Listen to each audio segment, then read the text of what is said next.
Greetings, fellow traders. I'm Dylan, a research strategist at Pepperstone, presenting the latest weekly update on As Good as Gold. As the extreme market turbulence settles, gold bulls have re-entered the scene since late last week, though upward momentum faces some pressure. The persistent decline in the U.S. inflation, lowered fears of a severe economic downturn, and a rise in demand for geopolitical hedges have helped gold regain traction with buyers. Despite these positive factors, breaking past historical highs will still need some new catalyst. This week, Us Cpi and retail sales will be key for traders, likely shaping gold's direction. Looking at the gold against US dollar daily chart, gold prices are still bouncing between $23.50 and $24.80, but there's been a clear uptick in buying interest since last Thursday. Gold climbed back above $2,400 last Thursday, and after a slight up on Friday, hit an intraday high of $24.73 on Monday, just $10 away from the record high. In just 3 days, gold prices jumped by 3.8%. It seemed like we might break the $24.83 record, but the momentum stalled near July's high of $24.80 on Tuesday. This could mean that bulls are getting cautious or that many long positions are stuck, signaling a potential pullback.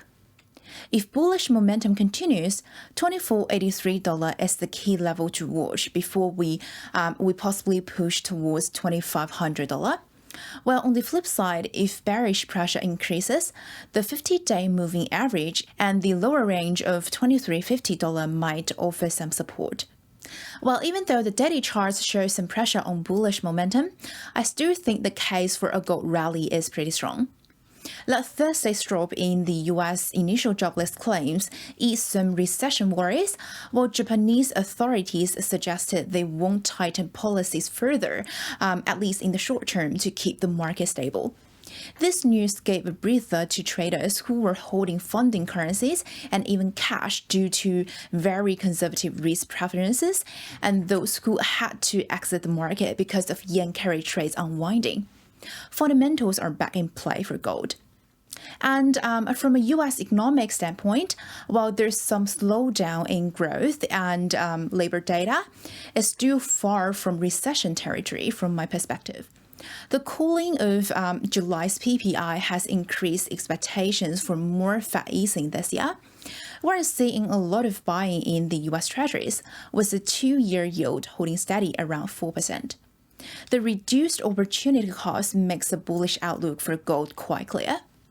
And geopolitically, the close odds between Harris and Trump on platforms like Predicted and Betfair have heightened uncertainty about the U.S. election.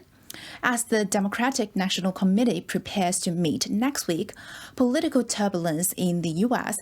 has increased gold's appeal as a safe haven.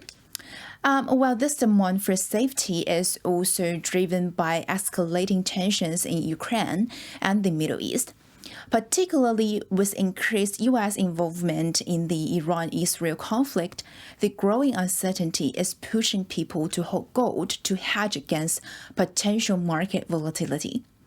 So overall, gold prices are holding steady at high levels with reduced market panic, lower US PPI, and increased geopolitical demand, all pointing to a bullish outlook. But whether gold can push through will depend on tonight's US CPI and tomorrow's retail sales figures. If core CPI rises more than expected on a monthly basis, say above 0.3%, investors might lower their expectations for a big rate cut, which would be, I would say, just relatively bearish for gold. While conversely, if the data comes in lower than expected, like a monthly increase of less than 0.2%, a 50 basis point cut might become more likely, putting pressure on the dollar and potentially pushing gold above $2,500. Also, keep an eye on the July's U.S. retail sales data coming out on Thursday. Strong numbers might ease concerns about the U.S. economy and weigh on gold, while weak data could have the opposite effect. So that's pretty much for this week. If you have any ideas on how the upcoming economic data might impact gold trading, drop a comment below and let's discuss. Stay tuned with Pepperstone for more insights and updates. And until then, happy trading!